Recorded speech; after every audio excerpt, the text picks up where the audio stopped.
اللہ کے رسول صلی اللہ علیہ وسلم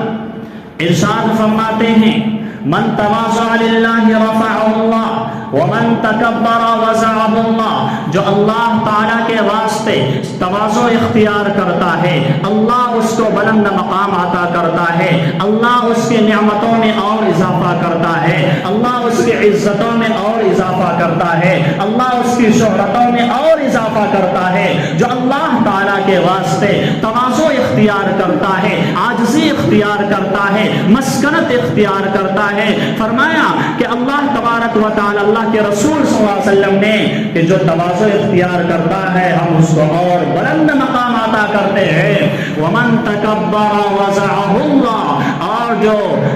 تکبر اختیار کرتا ہے، جو زمین میں اکڑ کر کے چلتا ہے، لوگوں کو حقیر سمجھتا ہے، لوگوں کو ذلیل کرتا ہے، لوگوں کو رسوا کرتا ہے، لوگوں کو کمتر سمجھتا ہے، فرمایا کہ ہم اس کو ذلیل کر دیتے ہیں، لوگوں کے سامنے ذلیل کر دیتے ہیں۔ عزت دینے کا میں مالک ہوں، ذلت دینے کے میں مالک ہوں، جسے چاہتا ہوں عزت دے دیتا ہوں، جسے چاہتا ہوں ذلیل کر دیتا ہوں۔ فرمایا ومن تکبر وضعہ اللہ، جو تکبر اختیار کرتا ہے اللہ اسے ذلیل و رسوا کر دیتا ہے۔ اور ماضی میں کئی سارے واقعات ایسے گزرے ہیں کہ جس نے تکبر اختیار کیا اللہ نے اس کو ذلیل و رسوا کر دیا۔ دمشق کی جامع مسجد ہے،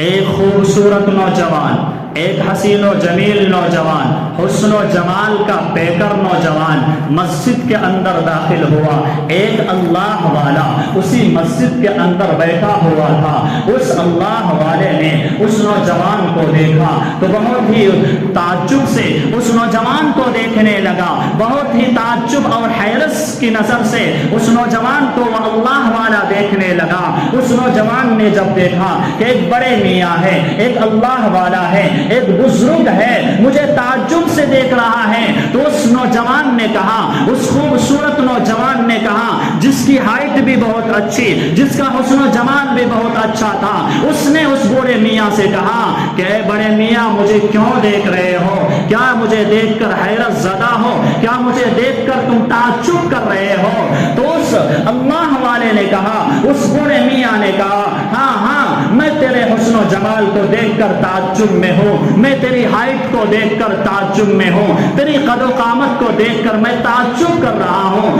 تو اس نوجوان نے اپنی زبان سے تکبرانہ انداز میں کہا کہ مجھے دیکھ کر تم کیا تعجب کر رہے ہو؟ مجھے دیکھ کر تو اللہ بھی تعجب میں پڑا ہوا ہے، مجھے دیکھ کر تو اللہ بھی حیرت زدہ میں پڑا ہوا ہے۔ تو میرے عزیزوں فوراً اللہ کی پکڑ ہوئی، اس نوجوان کا حسن و جمال ختم ہوتا رہا، اس کی جوانی ختم ہو گئی، اس کی خوبصورتی فوراً ختم ہو گئی، اس کی قد و قامت اور اس کی ہائٹ فوراً ختم ہو گئی، حتیٰ کہ کتابوں میں لکھا ہوا ہے کہ اس نوجوان کی حالت یہ ہو گئی، اتنا چھوٹا ہو گیا اور اتنی قد و قامت اور ہائٹ اتنی چھوٹی ہو گئی کہ اس کا چچا زاد بھائی آیا اور آستین میں چھپا کر کے اس کو گھر لے کر گیا۔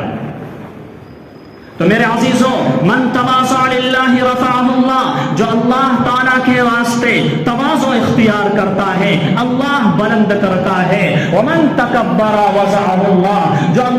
جو اللہ کے زمین پر اکڑ کر کے چلتا ہے، بڑے بول اپنی زبان سے نکالتا ہے، بڑ بولا پن ہوتا ہے، فرمایا اللہ تبارک و تعالیٰ اسے آنن فانن زمین پر گرا دیتا ہے اور پھر اس کو ساری دنیا کے سامنے ذلیل و رسوا کر دیتا ہے۔ ایک اللہ والا حرم شریف میں موجود تھا، حج کرنے کے لیے گیا ہوا تھا کہ ایک نوجوان شخص کو دیکھا کعبۃ اللہ کے ارد گرد طواف کر رہا ہے اور بہت ہی اکڑ کر کے طواف کر رہا ہے، بہت ہی تکبرانہ انداز میں طواف کر رہا ہے۔ طواف اس طرح کر رہا ہے کہ اس نوجوان کے دائیں بائیں نوکر چاکر موجود ہیں، اس نوجوان کے دائیں بائیں خدم حشم موجود ہیں اور وہ نوجوان آگے بڑھ رہا ہے، لوگوں کو دھکے دے دے کر آگے بڑھ رہا ہے، اس اللہ والے نے دیکھا کہ ایک نوجوان ہے بہت ہی تکبرانہ انداز میں آگے بڑھ رہا ہے، لوگوں کو دھکا دے کر آگے بڑھ رہا ہے۔ اس اللہ والے نے کہا یہ مقام تو ایسا مقام ہے، یہاں پر تو عاجزی اختیار کرنا چاہیے، یہ مقام تو ایسا مقام ہے، یہاں پر تو عبودیت اور اللہ تبارک و تعالیٰ کے سامنے بندگی کے ساتھ پیش آنا چاہیے، یہاں پر بھی تکبرانہ انداز میں چل رہا ہے، لوگوں کو دھکا۔ اللہ تبارک و تعالیٰ کو اس کی ادا پسند نہیں آئی۔ اللہ تبارک و تعالیٰ نے،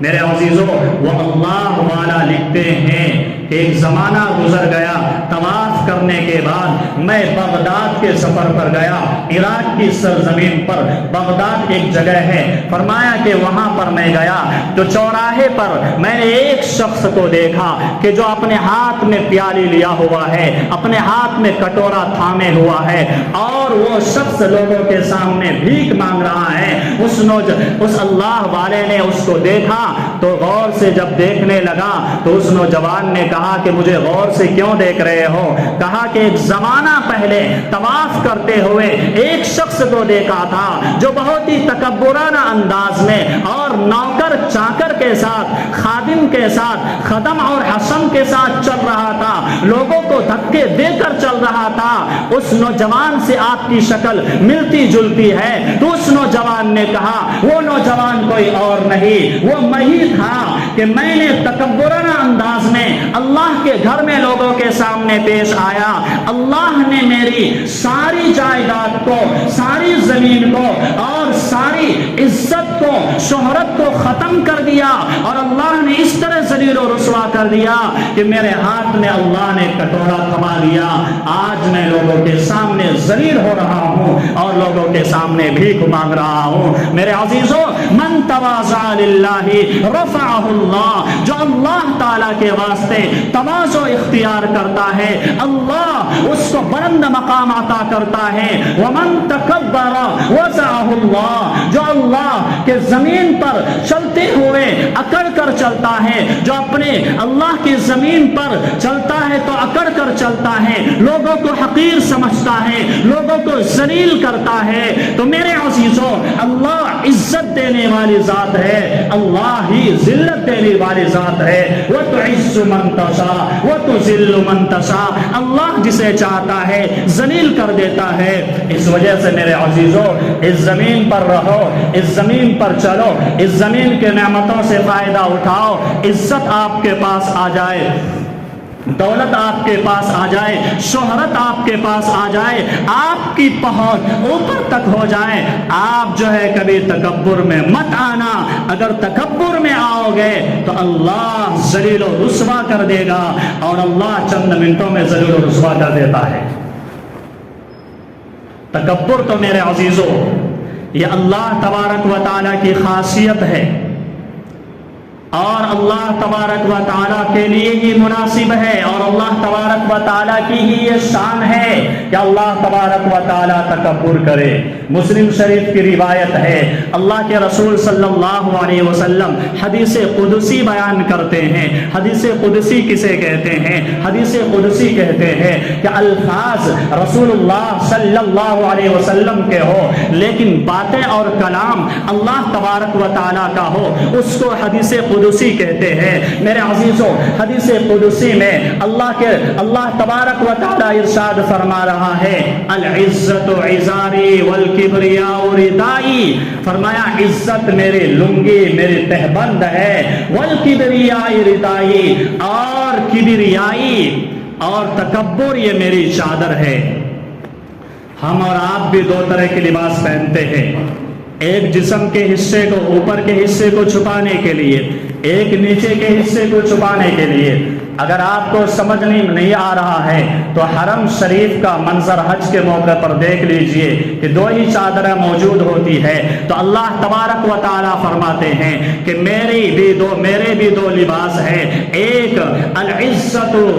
ازاری، فرمایا عزت میری لنگی میری تہبند ہے، والکبریاء ردائی، اور تکبر میری چادر ہے۔ آگے اللہ تبارک و تعالی فرما رہا ہے فمن نازعنی فی کل واحد منہما، جو شخص ان دونوں میں سے کسی کو کھینچنے کی کوشش کرے گا، جو شخص ان دونوں میں سے کسی کو اپنے اندر داخل کرنے کی کوشش کرے گا، جو شخص عزت کی چادر کبریائی کی چادر کو کھینچنے کی کوشش کرے گا اور عزت والی لنگی کو کھینچنے کی کوشش کرے گا، اس کو اپنی زندگی میں لاگو کرے گا، اپنی زندگی میں شامل کرے گا، اللہ تبارک و تعالی فرما رہا ہے فقد عذبته عذابا شدیدا، میں اس کو اتنا خطرناک عذاب دوں گا کہ اس کے ذہن میں بھی نہیں آیا ہوگا، اس نے سوچا بھی نہیں ہوگا، اس کے حاشیے خیال سے بھی نہیں گزرا ہوگا کہ اس کو کتنا خطرناک عذاب دیا جائے گا۔ فرمایا عزت میرے لنگی اور کبریائی میری چادر ہے، جو اس کو لینے کی کوشش کرے گا میں اس کو سخت ترین عذاب دوں گا۔ اور میرے عزیزوں، جس نے بھی اس روئے زمین پر اس کو لینے کی کوشش کی، اللہ نے اس کو ذلیل کر دیا، رسوا کر دیا۔ ہندوستان کا ایک واقعہ لکھا ہوا ہے کہ ایک شخص اتنا بڑا مالدار تھا، اتنا زیادہ مالدار تھا، اتنی زیادہ اس کے پاس زمین و جائیداد تھی کہ کئی ریلوے اسٹیشن اس کی زمین پر اور اس کی جائیداد پر ریلوے اسٹیشن موجود تھے۔ فرمایا کہ ایک ریلوے اسٹیشن سے ٹرین چلتی تھی، ٹرین جس پر چل رہی ہے وہ زمین بھی اس کی ہے، جس ریلوے اسٹیشن پر جا کر ٹرین رکی وہ بھی اس کی زمین ہے۔ پھر ٹرین چلی، ٹرین چل رہی ہے، ٹرین چل رہی ہے، جہاں تک چل رہی ہے اس کی زمین جائیداد اتنی بہت زیادہ جائیداد، بہت زیادہ مال و دولت، بہت زیادہ اس کے پاس جو ہے بہت زیادہ اس کے پاس دولت موجود تھی۔ میرے عزیزوں، ایک مرتبہ کا واقعہ ہے، اپنے دوستوں کے ساتھ کھڑے ہو کر کے چائے پی رہا تھا تو اپنے دوست سے کہا بھائی کتنے دنوں سے آپ نظر نہیں آئے، کہاں تھے؟ تو اس دوسرے دوست نے کہا بھائی میرا کاروبار صحیح نہیں چل رہا ہے، بزنس گھاٹے میں چل رہا ہے۔ ہوتا ہے ایسا، کاروبار کبھی اچھا چلتا ہے، کبھی پروفٹ ہوتا ہے، کبھی پروفٹ نہیں ہوتا ہے، کبھی نقصان ہوتا ہے، کبھی فائدہ ہوتا ہے۔ اس دوست نے اس زمین و جائیداد والے شخص سے کہا کہ میرا کاروبار جو ہے گھاٹے میں چل رہا ہے، میرا کاروبار نقصان میں چل رہا ہے، اس وجہ سے میں پریشان ہوں، اس وجہ سے آپ سے ملاقات نہیں ہو پائی۔ اس زمین و جائیداد والے شخص نے اس شخص سے کہا کہ کیا کاروبار، ہمیشہ بزنس کاروبار تجارت کرتے رہتے ہو، میرا دیکھو میرے پاس اتنی جائیداد ہے، میرے پاس اتنی مال و دولت ہے، میرے پاس اتنی زمینیں پڑی ہوئی ہے کہ مجھے پتہ ہی نہیں لگتا ہے کہ میں کہاں ان ساری چیزوں کو خرچ کروں۔ اللہ تبارک و تعالیٰ کو یہ اس کا بڑا بول پسند نہیں آیا۔ میرے عزیزوں، کچھ ہی دن گزرا تھا، اس شخص کو ایک بیماری لاحق ہو گئی، بیمار وہ شخص ہو گیا۔ میرے عزیزوں، اس کا علاج ہندوستان میں کیا گیا، بیماری کا علاج نہیں ہوا، پھر دوسرے ملک میں اس کا علاج کیا گیا، بیماری کا علاج نہیں ہوا۔ میرے عزیزوں، جب تھک ہار کر کے گھر آ کر بیٹھ گیا، اسی بیماری میں اس آدمی کا انتقال ہو گیا۔ اس شخص کے ایک نوجوان بیٹا تھا، نوجوان بیٹا جوانی کے نشے میں دھت تھا، زمین اور جائیداد اس کے باپ کی طرف سے ملے ہوئے تھی، وہ عیش و مستی میں مگن ہو گیا، جوانی کے نشے میں اور شراب کے نشے میں دھت رہتا تھا۔ وہ ہندوستان میں رہ کر جگہ جگہ پر سفر کرتا اور اپنی باپ کی چھوڑی ہوئی جائیداد کو بیچتا تھا اور عیش و مستی میں رہتا تھا۔ چنانچہ کسی نے کہا کہ ہندوستان میں کیا مستی کے سامان موجود ہے، آپ یورپ کا سفر کرو، آپ باہر ملک کا سفر کرو، وہاں پر دیکھو عیش و مستی کے سامان عجیب و غریب انداز میں موجود ہے۔ چنانچہ اس نوجوان نے یورپ کا سفر کیا، باہر کے ملک کا سفر کیا۔ جب باہر کے ملک کا سفر کیا، وہاں کی مستی اور وہاں کی عیش و عشرت میں پڑ کے جو ساری زمین و جائیداد اس کا باپ چھوڑ کے چلا گیا تھا، وہ ساری زمین و جائیداد بیچ کر کے کھا گیا۔ حتیٰ کہ اس نوجوان نے اپنے گھر کو بھی بیچ دیا اور اتنا غریب اور اتنا لاچار ہو گیا کہ نانے شبینہ کا محتاج ہو گیا، روزانہ کے کھانے پینے کا بھی محتاج ہو گیا۔ چوراہے پر، جس چوک پر، جس چائے کی دکان پر اس کے باپ نے یہ کہا تھا کہ میرے پاس اتنی جائیداد ہے، اتنا مال ہے، اتنی دولت ہے کہ مجھے پتہ ہی نہیں لگتا کہ میں کہاں پر خرچ کروں، اسی جگہ پر اس کا بیٹا کھڑا ہو کر لوگوں کے سامنے بھیک مانگ رہا تھا اور لوگ اسے ذلیل و رسوا کر کے آگے جا رہے تھے۔ میرے عزیزو، اگر آپ کو اللہ نے دولت دی ہے، آپ کو زمین جائیداد دی ہے، آپ کو عزت سے نوازا ہے، آپ کو شہرت سے نوازا ہے، آپ کو اللہ نے طاقت دی ہے، آپ کمزوروں کے اوپر ظلم مت کرو، آپ لوگوں کو پریشان مت کرو، بلکہ اللہ کی زمین پر رہو اور اللہ کی زمین پر تواضع کے ساتھ اللہ کی نعمتوں کا شکریہ ادا کرتے ہوئے، اللہ کی دی ہوئی چیزوں کی نعمتوں کے بارے میں شکریہ ادا کرتے ہوئے اور اللہ تبارک و تعالیٰ کا احسان سمجھتے ہوئے اس روئے زمین پر زندگی گزارو میرے عزیزوں، نہیں تو ایک وقت آئے گا کہ اللہ تبارک و تعالیٰ کروڑ پتی سے ارب پتی بھی بنا سکتا ہے۔ یہ تو دنیا کی سزا ہے۔ اللہ کے رسول صلی اللہ علیہ وسلم ارشاد فرماتے ہیں لا يدخل النار في قلبه مثقال حبة من خردل ایمان ولا يدخل الجنة مثقال حبة خردل من کبریا۔ فرمایا جس شخص کے دل میں رائی کے دانے کے برابر بھی ایمان موجود ہوگا وہ شخص جہنم میں داخل نہیں ہوگا، اور جس شخص کے دل میں رائی کے دانے کے برابر بھی تکبر موجود ہوگا وہ شخص جنت میں داخل نہیں ہوگا۔ رائی کا دانہ سمجھتے ہیں کتنا بڑا ہوتا ہے؟ رائی کا دانہ اتنا بڑا نا، چونٹی کے سر کے برابر رائی کا دانہ ہوتا ہے۔ فرمایا جس دل میں چونٹی کے سر کے برابر رائی کے دانے کے برابر بھی تکبر موجود ہوگا، فرمایا اللہ تبارک و تعالی اس شخص کو جنت میں داخل ہونے کی اجازت ہی نہیں دے گا۔ فرمایا ثلاثۃ لا یکلمہم اللہ یوم القیامہ، تین ایسے شخص ہیں کہ اللہ تبارک و تعالی کل قیامت کا دن ہوگا لا یکلمہم اللہ یوم القیامہ، فرمایا قیامت کے دن تین شخصوں سے بات نہیں کرے گا، فرمایا بات ہی نہیں ولا یزکیہم، اس کو گناہوں سے پاک و صاف ہی نہیں کرے گا، بلکہ گناہوں سے صاف نہیں، فرمایا ولا ینظر الیہم، اللہ اس کی طرف نظر رحمت سے بھی نہیں دیکھے گا۔ فرمایا تین شخص کون ہے، کون بد نصیب شخص ہے کہ جس کی طرف اللہ نظر رحمت سے بھی قیامت کے دن نہیں دیکھے گا، کون تین بد نصیب شخص ہے کہ جس سے اللہ بات نہیں کرے گا۔ فرمایا شیخ زانن، فرمایا ایسا بوڑھا شخص جو زناکار ہو، بوڑھا ہو اور زنا کر رہا ہو، جوانی میں تو پتہ لگتا ہے کہ جوان آدمی ہے، زنا کر رہا ہے، سمجھ میں آتا ہے، لیکن ایک بوڑھا شخص ہے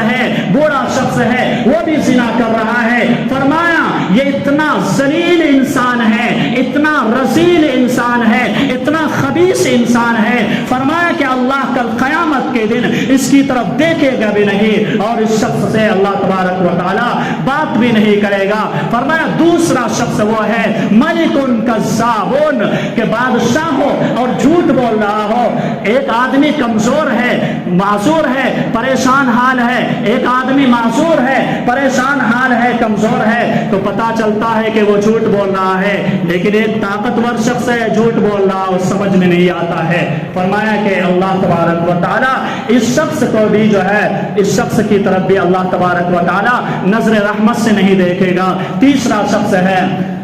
فرمایا او عائل مستکبر، فرمایا ایسا شخص جو غریب ہو اور تکبر کر رہا ہو۔ ایک آدمی کے پاس دولت ہے، تکبر کر رہا ہے تو سمجھ میں آتا ہے، ایک آدمی کے پاس عزت ہے، تکبر کر رہا ہے تو سمجھ میں آتا ہے، ایک غریب آدمی ہے پھر بھی تکبر کر رہا ہے۔ فرمایا یہ ایسا ذلیل انسان ہے، ایسا خبیث انسان ہے کہ اللہ تبارک و تعالیٰ کل قیامت کے دن اس سے بات ہی نہیں کرے گا۔ خلاصہ کلام یہ ہے، پورے بیان کا لب لباب اور نچوڑ یہ ہے میرے عزیزوں کہ ہم اپنی زندگی گزاریں جائیداد کے ساتھ، دولت کے ساتھ، عزت کے ساتھ، شہرت کے ساتھ، لیکن کسی کو حقیر مت سمجھیں، کسی کو ذلیل مت سمجھیں۔